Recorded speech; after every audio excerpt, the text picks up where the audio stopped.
Do you all remember that lady that was stabbed by APC thugs while casting her votes? Because they realized she wanted to vote for Labour Party, and we all saw those videos that were trending on the election day of how the thugs were chasing people, attacking people, so that they would not be able to vote for Peter Obi. They were even saying that if you know that you want to vote for Labour Party, please take your leave because you are not going to be allowed to vote. This lady has been surprised by Peter Obi. You would not believe it.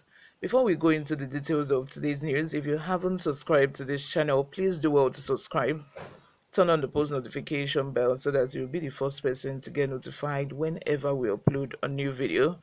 Help us grow this channel by giving this video a massive thumbs up so that it gets recommended to other YouTube viewers all around the world. Lastly, please leave your comments in the comment section. I love to hear from you. Without further ado, let's delve right into the details of today's news. On Monday, the presidential candidate of the Labour Party, Mr. Peter Obi, visited Mrs.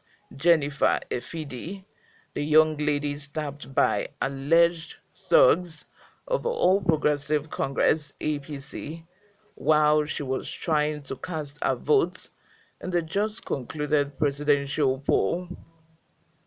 During the visit, Mr. Obi struck a pose for the camera with the lady, noting that he is using her as a point of contact with every Nigerian who suffered a similar fate in their bid to exercise their voting rights. While sharing the pictures, the Labour Party presidential candidate said, and I quote, "Today I visited Mrs. Jennifer Efidi. She was attacked on 25th February in an attempt to stop her from voting, but she stood her ground. Jennifer is one of the great icons of Nigerian's democracy. She is my point of contact with every Nigerian who suffered a similar fate in their bid to exercise their voting rights and contribute to a new Nigeria. Like many Nigerians, I acknowledge her bravery and resoluteness. Jennifer is a true manifestation of profiles in courage for a new Nigeria." Recalls that where many Nigerians had gone in search of Mrs. Jennifer after the incident, supporters of Mr. Peter Obi, among others, who circulated a video of a lady, had also expressed the desire to help her financially. The likes of Dr. Pem King on Twitter, address Ketensha, who had publicly drummed support for Mr. Obi in the election, took to their respective social media handles to request for the lady's contact, while others share her bank details for donations. Some planned to visit her, while others share her bank details for donation. Some planned to visit her.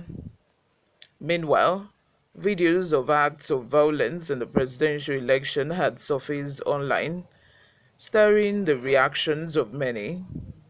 In Rivers State, someone raised the alarm over one of the videos, accusing Governor Yeltsin Wike of Rivers State of sending thugs against supporters of Mr. Peter Obi.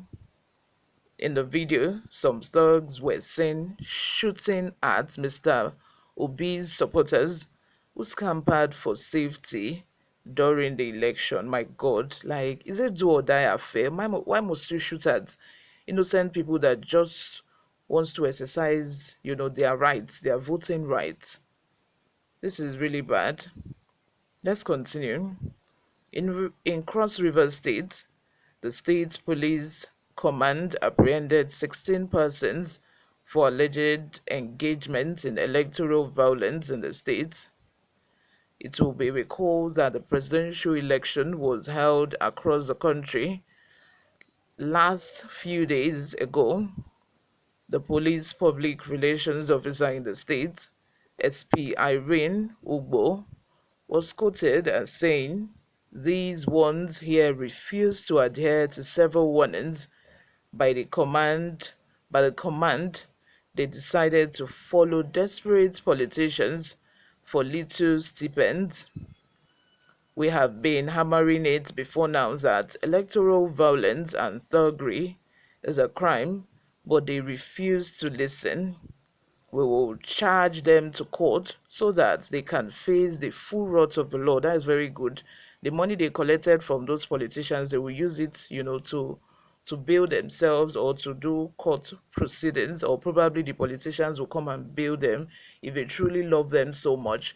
Like, why don't they bring their children from other countries, that they have sent their children to come and do all these dirty jobs for them, instead of using, another man's child to, Yorùbá will say ọmọlọ́mọ ló máa ń rán níṣẹ́ dé tòrutòru. Like, you cannot send your child all these errands that you send all these people. You sent your children to the best schools in the world, and here in Nigeria you are using another man's child for all your dirty games. Let's continue. They will be used as examples to serve as deterrent to others with similar intentions, because we still have another election coming up on March 11. They have confessed to the crime of election violence.